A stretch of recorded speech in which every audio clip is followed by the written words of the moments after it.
I'm standing in the muddied paddock of an orchard in Wairoa, on the east coast of the North Island.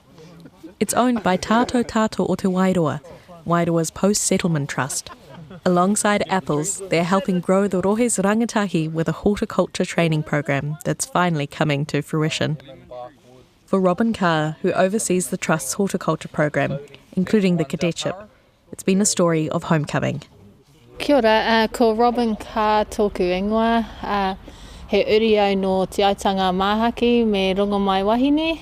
I'm the general manager here for Tatau Tatau Horticulture, also known as Haumako. We're a part of Tatau Tatau o Te Wairoa settlement entity, and we're the horticulture arm. So our job here for us is to utilise our whenua and grow our people. The trust aims to do just that through a cadetship program started 3 years ago. It offers local rangatahi employment and teaches them new skills. It celebrated a new milestone this year as the first 5 cadets graduated from the course. We run a cadetship here, which is we put our rangatai through horticulture studies through EIT, which is New Zealand accredited. So they start from levels 2 and go through to level 3 and 4 if they choose. So originally we had 12 cadets that came on board in 2021, which was a big step for us. We took out rangatai age from 15 to 17, which were fresh out of school and new to the industry. Since then we've had 2 other intakes, and one of the learnings that we've taken away was increasing the age and adding a mix of ages into our program, which allows a lot more stability, I think. And so we've got a cadet at the moment. I think the oldest we go up to is 30, age 30, and the youngest we have is 16. And so you've just recently celebrated a milestone too, where you've had your first graduates of the cadetship. Yep, so from the original 12, we managed to follow through with 3. Initially we thought, those aren't very good odds, but now when we look at the education system and how things are going, I think 3 out of 12 we're pretty happy with. Also keeping in mind that the ones that didn't follow through to the end for whatever reasons, sometimes horticulture is not for you, sometimes it's the wrong timing. They also had left with some skills, work knowledge, along with horticulture New Zealand accredited certificates. We also put them through licensing. They do health and safety courses. They do their first aid.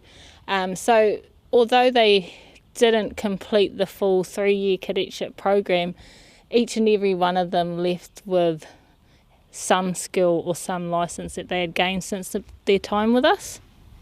Shall we go see what the cadets have been up to today? Let's have a look.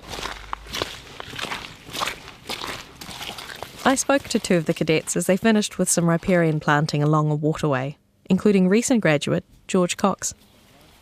My name's George Cox. Yeah, I've been here for 3 years, and I just knew someone that knew someone, and I was able to tag along with the journey. My name's Horticulture Kaimoana. I've been here just over a year now. And what kind of skills have you guys been learning on the program?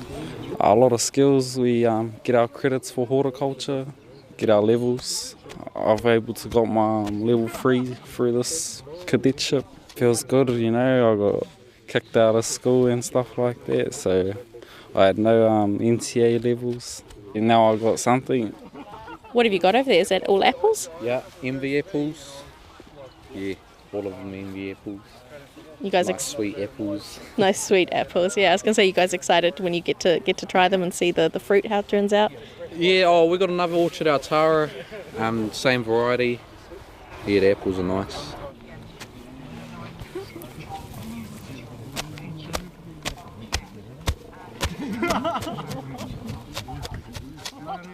As well as growing opportunities for young people, Robin says the trust is focused on restoring the whenua, an old sheep and beef block. So this property, Tatau Tatau Tipu, so commercial, purchased this property in 2000 and 2022, which was originally sheep and beef grazing. So this purchase of 109 hectares, the idea of this is to grow the horticulture industry here in Wairoa. Just noting that there is very little commercial horticulture here in Wairoa, and we have a vast amount of Maori-land that can be better utilised than just cropping and stock grazing. So it's been a big transition. One of the factors that's allowed us to make that transition is our awa here that runs along the back is tidal, so we get salinity. To be able to access that, we've had to, in our plans and our strategy, is to install a 50 megalitre storage dam, which will allow us to take water from the awa when the salinity is low and store it. So we're only taking fresh water, but we need the ability to be able to store that water, otherwise we can't utilise it and we can't change the land use of our whenua. Water is key, so being able to do that has pretty much opened up the possibilities for us with this whenua. It starts with horticulture, but there's the opportunity, once we've got the water, we've got the land and we grow our people, then we can pretty much do anything with it. And obviously the cadets today are very busy with their riparian planting, so there's that element too. Yes, definitely. A part of our values with Tatau Tatau Horticulture is the kaitiakitanga of our whenua. And we understand it's a big challenge to have a corporate business in this industry trying to meet those bottom line returns, but also trying to look after our whenua the best we can.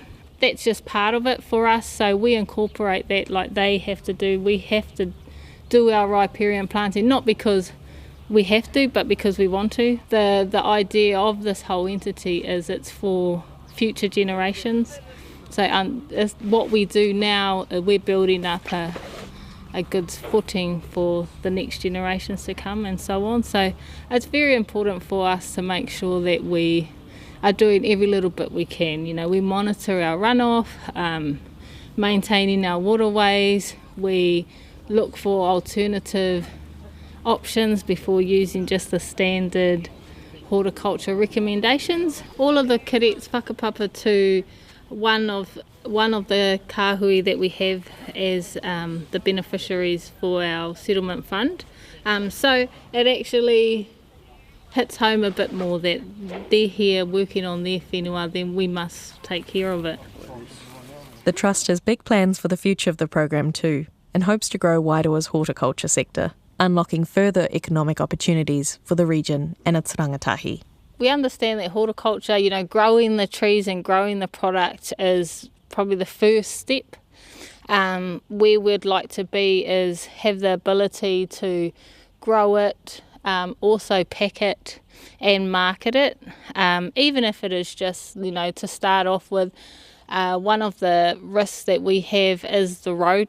When we first got into this business, the railway was an option too for processing and carting our produce, but now we only have the road, so it's a bit of a risk mitigation for us that we are able to build something here small enough to hold our apples over or whatever produce we have given the state of our roads, and also the ability to pre-pack anything, not just for us, for local other horticulture entities in the area as well as Gisborne, because Gisborne comes straight through here to Hawke's Bay. But it gives us that, it's a risk mitigation for us, and it also gives us that opportunity to keep what's not suitable. So majority of our apples are grown for export market, and what's not suitable, it gives us the ability here, if we can pack it out, then it can be distributed locally.